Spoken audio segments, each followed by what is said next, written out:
Sí, muy contentos porque al final perseguíamos esto, seguir dependiendo de nosotros mismos, nos queda una jornada de liga y si ganamos estaremos en playoff. Es tan sencillo y tan difícil a la vez como eso. Sí, eso es. Al final cualquiera de nosotros hubiéramos firmado esto para ahora, para la jornada 42 estar donde estamos, dependiendo totalmente de nosotros y bueno, en nuestras manos está, entonces vamos a ir a por ello con toda la ilusión como la que se ha generado hoy en este partido.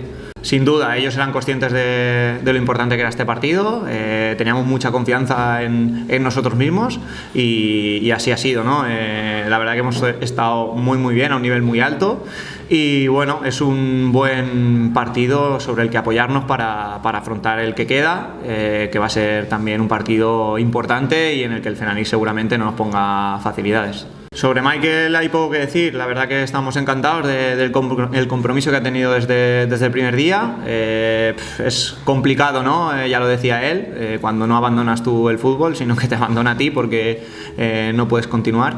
Y la verdad que, pues bueno, contentos de ese compromiso porque es cierto que este rol, que este año ha asumido igual un rol diferente a años anteriores, sin ser titular indiscutible como lo era y la verdad que está sumando desde fuera todo lo que puede, nos ayuda con los minutos que se le da, trabajando durante la semana, o sea que no hay mucho más que decir, nada más que agradecerle ese compromiso.